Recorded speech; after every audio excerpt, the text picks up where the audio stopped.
నమస్కారం. తెలుగు జ్యోతి ఛానల్కు స్వాగతం, సుస్వాగతం.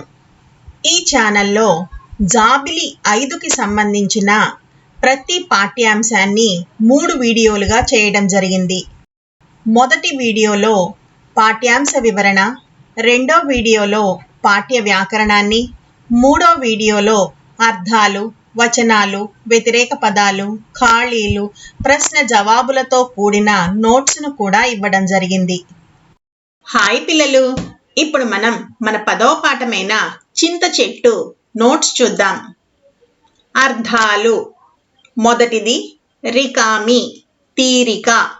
రెండవది పెయ్యి, దేహం లేక శరీరం. మూడవది మొక్కు, దండం పెట్టు. నాలుగవది మురిపం, ముద్దుగా చూడడం. ఐదవది వనము, అడవి. వచనాలు: ఏకవచనం, బహువచనం. మొదటిది చింతకాయ, చింతకాయలు. రెండవది గింజ, గింజలు. మూడవది పండు, పండ్లు. నాలుగవది చిగురు, చిగుళ్ళు.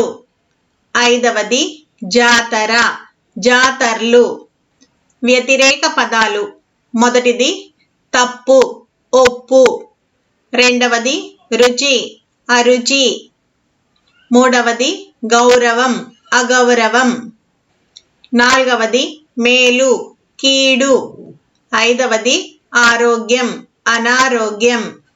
ఖాళీలు: మొదటిది చింత చెట్టు గుబురుగా డాష్ లెక్క ఉంటుంది, ఛత్రి. రెండవది చింతకాయకు మంచి దోస్తు డాష్, మిరపకాయ. మూడవది చింత చెట్ల గుంపును డాష్ అంటారు, చింతతోపు. నాలుగవది హైదరాబాదులోని పెద్ద బస్టాండ్ పేరు, ఇమ్లీబన్ బస్టాండ్. ఐదవది చింతకాయలో డాష్ విటమిన్ ఎక్కువగా ఉన్నది, సి. ప్రశ్నలు, జవాబులు. మొదటి ప్రశ్న: చింత చెట్టు వలన ఉపయోగాలు ఏవి? జవాబు: మొదటిది, చింత చెట్టు గుబురుగా ఉండి చల్లని నీడనిస్తుంది.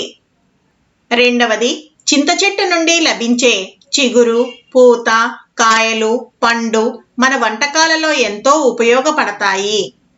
మూడవది, చింతకాయల్లో ఉండే సి విటమిన్ మన శరీరానికి ఎంతో మేలు చేస్తుంది. నాలుగవది, చింత పుల్లలు, ఆకులు, బెరడు, చింతపండు మన ఆరోగ్య పరిరక్షణకు ఉపయోగపడతాయి. ఐదవది, చింత చెట్టు వంట చెరుకుగా కూడా ఉపయోగపడుతుంది. రెండో ప్రశ్న: చింత చెట్టుకు తీరిక ఎందుకు లేదు?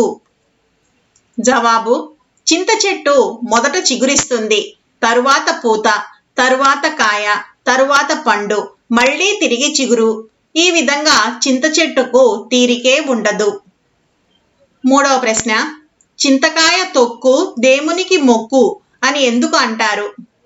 జవాబు: పాత చింతకాయ తొక్కు పత్యానికి మంచిది, బలమైంది కూడా. అందుకే చింతకాయ తొక్కు దేవునికి మొక్కు అన్నారు. ఈ రెండు మనల్ని కాపాడతాయని పెద్దల ఆలోచన. ఐదవ ప్రశ్న: హైదరాబాదులోని పెద్ద బస్టాండ్కు ఇమ్లీబన్ బస్టాండ్ అని పేరు ఎందుకు వచ్చింది?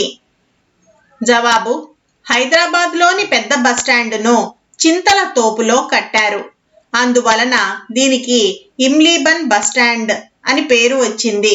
ఇమ్లీ అంటే చింతకాయ అని, బన్ అంటే వనము అని అర్థము. ఆరవ ప్రశ్న: చింతబొగ్గుల ప్రత్యేకత ఏమిటి?